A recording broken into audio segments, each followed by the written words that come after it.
वर्तमान समय में लड्डू गोपाल को घर में रखने का प्रचलन बहुत बढ़ रहा है।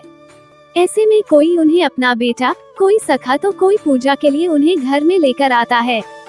घर लाने के बाद उन्हें केवल मंदिर में ही नहीं रखा जाता है, बल्कि उन्हें अपने घर का सदस्य मानकर बिल्कुल वैसे ही रखा जाना चाहिए जैसे कि वो लोग खुद रहते हैं। उन्हें भी उतना ही प्यार व आदर देना चाहिए जितना घर के अन्य सदस्यों को मिलता है।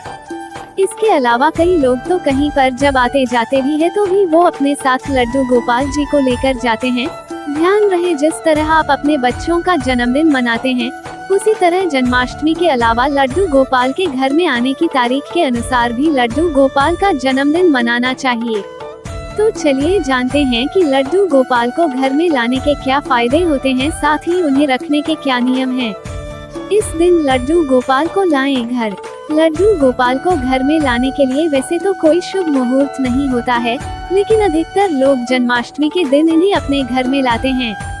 इसके साथ ही ऐसा नहीं है कि इस दिन के अलावा आप लड्डू गोपाल को आप घर में नहीं ला सकते हैं, बल्कि आपका जिस दिन मन करे उसी दिन आप लड्डू गोपाल को घर में ला सकते हैं। लेकिन ध्यान रखें कि जब भी आप लड्डू गोपाल को घर में लाएं तो पूरी प्राण प्रतिष्ठा के साथ उनकी स्थापना करें। लड्डू गोपाल को घर में बाल स्वरूप में लाया जाता है और घर में लाने के बाद बिल्कुल बच्चे की तरह उनकी सेवा की जाती है। इसके अलावा बाल रूप में भी लड्डू गोपाल की प्रतिमा के साइज होते हैं। आप जो साइज भी लाना चाहते हैं वो साइज घर में ला सकते हैं। लड्डू गोपाल को रखने के ये हैं नियम।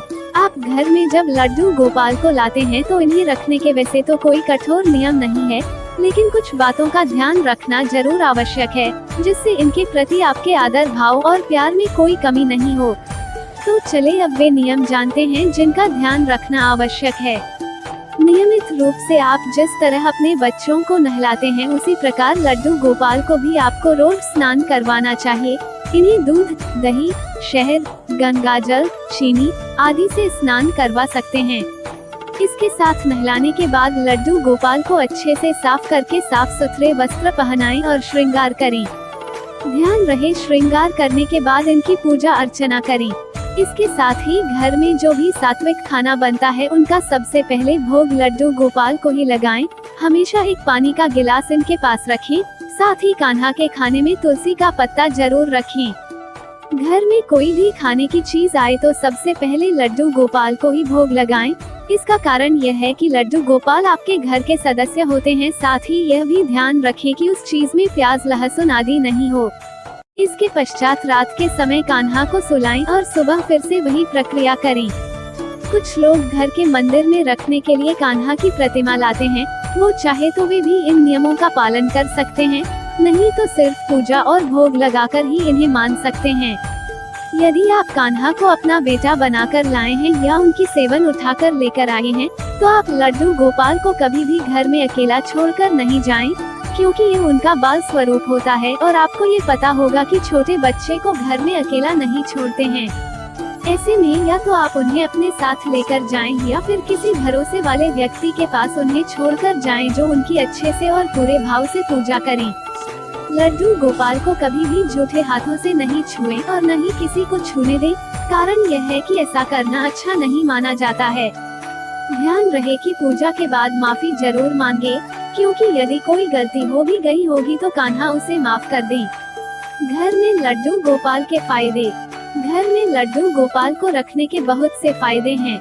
लड्डू गोपाल आपके घर, परिवार, व्यापार आदि को सफल बनाए रखने में मदद करते हैं। तो चलिए अब जानते हैं कि घर में लड्डू गोपाल को रखने के फायदे। परेशानियों को दूर करने में मिलती है मदद। यदि आप अपने मन की बात किसी से नहीं कह पा रहे हैं तो आपके घर के सदस्य यानी लड्डू गोपाल से आप वह बात कर सकते हैं और वो अपनी लीलाओं से आपकी सभी परेशानियों को दूर करने में मदद भी करते हैं। साथ ही घर में पॉजिटिव एनर्जी बनाए रखते हैं।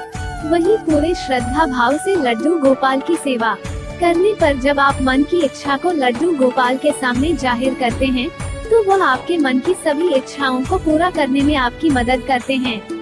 लड्डू गोपाल को घर में रखने से कलह, धन संबंधी समस्या व अन्य परेशानियां आपके घर के आसपास भी नहीं आती हैं। राधे राधे। प्लीज चैनल को सब्सक्राइब करें और वीडियो शेयर करें।